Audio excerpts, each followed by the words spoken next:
में विधानसभा चुनाव होने वाले हैं। ऐसे में सभी कर्मचारियों ने अब सरकार के खिलाफ मोर्चा खोल दिया है। आपको बता दें कि नगर पालिका और नगर निगम के सफाई कर्मचारियों ने भी सरकार के खिलाफ अब धरना देने का ऐलान कर दिया है। आपको बता दें कि 21 व 22 अगस्त को सफाई कर्मचारी सांकेतिक हड़ताल पर रहेंगे और सरकार के खिलाफ नारेबाजी करेंगे। साथ ही आपको बता दें कि यदि सरकार ने उनकी मांगे नहीं मानी तो सफाई कर्मचारियों की ओर से कहा गया है कि वे अनिश्चितकालीन हड़ताल का भी रुख कर सकते हैं।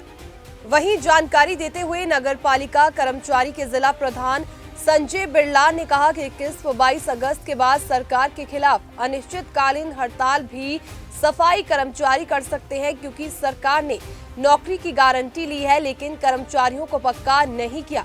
उन्होंने कहा कि सरकार 58 वर्षों तक नौकरी की गारंटी लेती है, लेकिन क्या सरकार 58 वर्षों तक कर्मचारियों को कच्चा ही रखना चाहती है, जो किसी भी सूरत में बर्दाश्त नहीं किया जाएगा। उन्होंने कहा कि यदि सरकार उनके साथ सकारात्मक बातचीत नहीं करती तो ये अनिश्चितकालीन हड़ताल हो सकती है, जिसमें नगर पालिका और नगर निगम के सफाई कर्मचारी शामिल होंगे। हमारी मुख्य तौर पर हमारी तो हरियाणा सरकार से ये मांगे, जो हमारे कच्चे कर्मचारी है उनको तुरंत प्रभाव से पूरा किया जाए कि 2023 में हरियाणा सरकार द्वारा एक चिट्ठी जारी की गई थी जिसमें पेरोल के कर्मचारी को पक्का करने की बात कही थी, परंतु सरकार के और जो हरियाणा के जो लोकल प्रशासन है उन्होंने उस पत्र को ठंडे बस्ते में डाला हुआ था।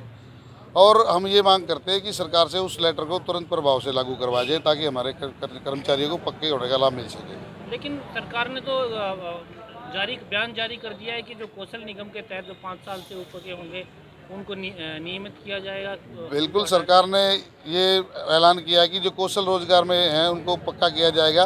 पर मैं यहाँ आपको स्पष्ट बता दूं कि अगर सरकार पक्का करना चाहती है तो पक्के वाला वो चेहरे सरकार ने अपनी घोषणा में कहा कि 58 साल तक का जो नौकरी की गारंटी दी है। इसका मतलब सरकार की मंशा कर्मचारी विरोधी है, क्योंकि वो 58 साल तक हमारे कर्मचारियों को कच्चा ही रखना चाह रही है। अगर पक्के रखने वाली बात थी तो सरकार एकदम रेगुलर पॉलिसी बना के इन कर्मचारियों को पक्का कर देती।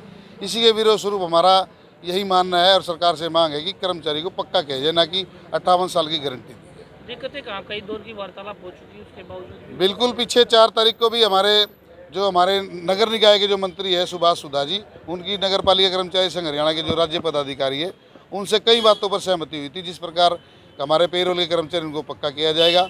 सफाई दरोगा साथियों को पेट्रोल का भत्ता और मोबाइल का भत्ता दिया जाएगा और नो वर्क नो पे का जो लेटर जारी हुआ था उसको समाप्त किया जाएगा।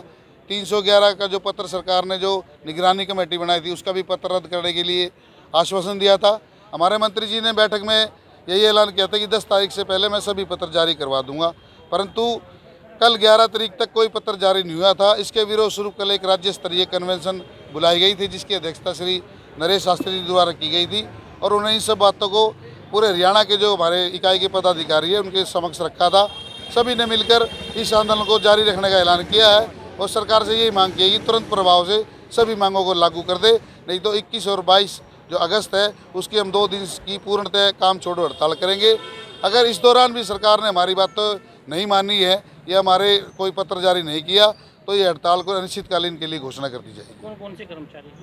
इसमें हमारे नगर निगम, नगर पालिका, नगर परिषद के हरियाणा में जितने भी इकाइयाँ हैं उनमें हमें सभी पदों के कर्मचारी, जिसमें क्लर्क हो गया, ट्यूबवेल बेलदार हो गया, पीएन हो गया, क्लर्क असिस्टेंट हो गया, सफाई कर्मचारी हो गया, असिस्टेंट सफाई सुपरवाइजर हो गया, असिस्टेंट सफाई निरीक्षक हो गया, सभी पदों के कर्मचारी इस हड़ताल में पूर्ण रूप से शामिल होंगे।